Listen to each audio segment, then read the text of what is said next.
Assalamu alaikum. Okay, today is day 13 of our daily lives, and I'm logging in pretty late because it was a pretty busy day.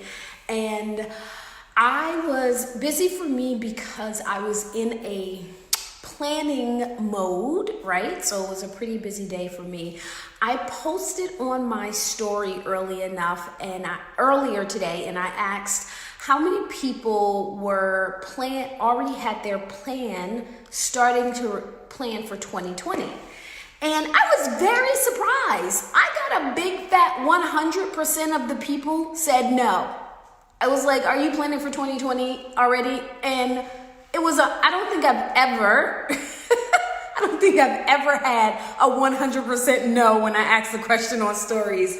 Wa alaikum salam, Adasha from Seattle. And Asia Dinchi Kalbarunia, is that right? On Instagram? Thank you for tuning in. If you don't know who I am and you're just like, oh, let me see who's this person on live. My name is Mubaraka Ibrahim, and I am a health and happiness coach. And you are on day 12 or 13? Day 12 of my 30-day Facebook Lives, where I will come every day to give you something of value that you can benefit from. So it's pretty late where I am, late for my lives. Normally I come live with you about 3 o'clock, sometimes 5, but now it's after 8 p.m.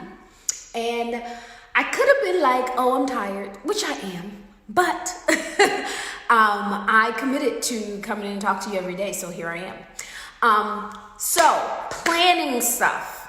So I had been writing in my journal about what I'm planning to do for 2020.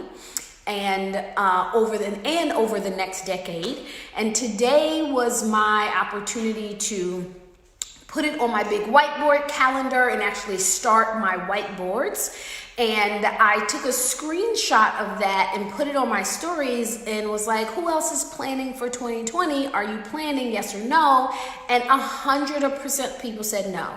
That was really surprising because we are 3 weeks away, not even a full, 3 weeks away from 2020. We are ending a decade, guys. Come on. What have you accomplished during this decade? What are you going to accomplish for the next decade? You should be planning right now. Don't wait till January 1st to put out some big dramatic plan. But you have to start planning now, right? We begin with the end in mind. Where do you want to see yourself in a year? Where do you want to see yourself in 5 years? Where do you want to see yourself in 10 years? You have to start planning now. The importance part of you doing that planning is if you don't have it written down, if you're not writing action steps, then it's just a dream. It's not a plan. It's not a goal. It's just you talking. Don't be one of those people who are looking on social media to be inspired on January the 30th. Inspiration is not going to come from you looking on social media. You need to visualize it and take action steps. Wa alaikum salam, Sadia from Pakistan, and Adasha. Oh yes, homeschooling mom 2020. Woohoo! And I have to be honest with you. So I homeschooled my kids for a very long time. I was a homeschool mom for 10 years of my parenthood, I guess. Actually, no, my oldest son went to public school for the first time in 8th grade. So what is that? 13? And that is actually probably one of the, I don't believe in regrets. But when I think of things that I would have done differently to continue to homeschool, that definitely been something that I would have done differently. I would have continued to homeschool or figure out a way for them to be homeschooled rather than sending them to public school, certainly for some kids. So kudos to you. I think that that's awesome. And inshallah, may Allah give you success and make your kids super smart. And all my kids, so I have 4 children, 2 of them when I did homeschool and then I put them inside of regular school, 2 of them actually graduated a year ahead of themselves and was entered into school a year ahead of themselves. because they were homeschooled and they were able to go by their own how they were able to learn, and they were fast learners. So my second and my youngest both were more advanced than what they would have been in regular school. The other ones were right on track, so definitely go for it. And it's so much more resources now than it was when I homeschooled some 15 years ago. Like, we didn't even have the internet. I had to like literally go to Barnes and Noble and go through books and purchase books and put together curriculums myself and talk to friends who were educators and they tell me what could your kids know by now. And things have totally changed. Kids can be homeschooled completely online, and all your resources are online. Like, you don't have to leave the house. You can even Skype teachers. I think education is definitely evolving with technology, which I think is a great thing. So as an online coach, I really appreciate how technology is allowing educators and teachers like myself. I consider myself a person that educates my clients to reach people everywhere. And it's going to be even more prevalent and common as time go on in 2020, because if you notice, like, just about every single college, like actually university, has online courses. They have hybrid courses where you go in sometimes and then you do most stuff online. They also have courses that's completely online. You can get an entire degree online now. And 5 years ago, and definitely 10 years ago, people had no idea like that was possible or that education would go that route, right? I remember when I think the University of Phoenix, remember those commercials, was like the first school that actually did online and distance learning. Distance learning online, and people used to make fun of it. They used to be like, ha ha ha, you got a degree from the University of Phoenix and blah blah blah. Now it's very common, and the University of Phoenix is actually a pioneer in the industry of online college. Times change. I think that's really great. I think and kudos to them, because there always has to be someone who pioneered an industry.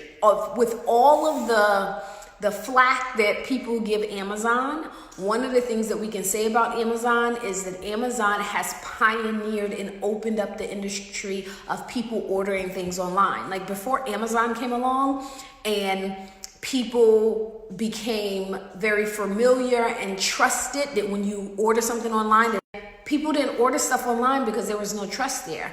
Amazon created trust in that industry, and now everybody can sell things online because as consumers, we trust that online businesses are actual businesses. They're real people. It's physical things that you can actually touch to be tangible.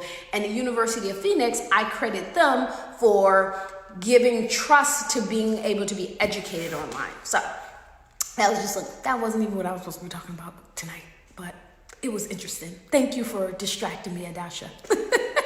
Adasha said her kids are 25, 22, and 5. Girl, you went and did it again after you had a 22-year-old? More power to ya. My youngest is 19, and I could not imagine having a 5-year-old right now. So, good luck with that. Because that's a big gap. Girl, 25, 22, and 5. Ooh, that give me shivers a little bit. But I'm thinking that. Everybody got their own journey. So this is what I wanted to lay. I wanted to chat a little bit with you guys tonight, but tomorrow I want you to definitely subscribe to the live so that you can be notified, because tomorrow what I am going to do is I am going to pull out my whiteboard and my tablet, and we are going to go over some planning tips and techniques. Like, how do we actually make a plan and then create action steps? How do we keep ourselves accountable to that plan? And it really is all about planning properly. I do have to warn you, my husband says that I need calendars anonymous.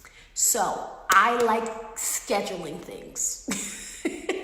I am a stickler for time. I'm a stickler for schedules, right? Time is sacred. Allah swears by the token of time. It is not something we should take for granted or take lightly, that we should use it to our advantage. It's something that Rasulullah sallallahu alaihi wasallam, he said it's something that we will be held accountable. It is something that you don't think about until after it's gone, right? So things that people should be aware of is to squander their free time. That's one thing that the Messenger of Allah sallallahu alaihi wasallam said. Other thing is that, besides squandering your health, you don't think about your health until it's gone, right? Don't think about health until your illness. Don't think about your free time until you're busy. So so I have to forewarn you about that. So now you know. So tomorrow, I'm going to log on at 3 p.m. So set your timer. 3 p.m. Eastern Standard Time. I live in Connecticut. So you know what? Let's do 1 o'clock. I have a client, 1 o'clock. I'm pretty sure I can do 1 o'clock. 1 p.m.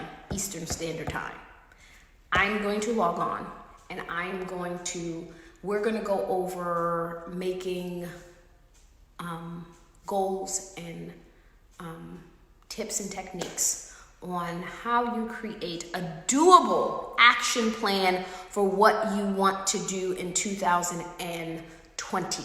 1 p.m. Eastern Standard Time. Go to Google EST to your own time. Eastern Standard Time. So I live in Connecticut, but think of it as New York time. I'm an hour away from New York. So go to Google and say, what time is it where I am when it's 1 o'clock in the afternoon in New York? And Google will tell you. All right? So tomorrow, bring your pen, bring your paper, and let's get planning to put some concrete steps in place for 2020, right? So next time that I ask that question, you're gonna be like, I got this. I know what I'm doing for 2020. I'm focused. I'm doing what I'm supposed to do. You gotta be focused. You have to know exactly what you're trying to achieve. You gotta be able to take action steps towards that. I don't believe that things happen haphazardly, and Allah tells us that if you take 1 step towards Him, He will take 2 towards you. If you go to Him walking, He will come to you running, and if you go to Him running, He will come to you at the speed of light.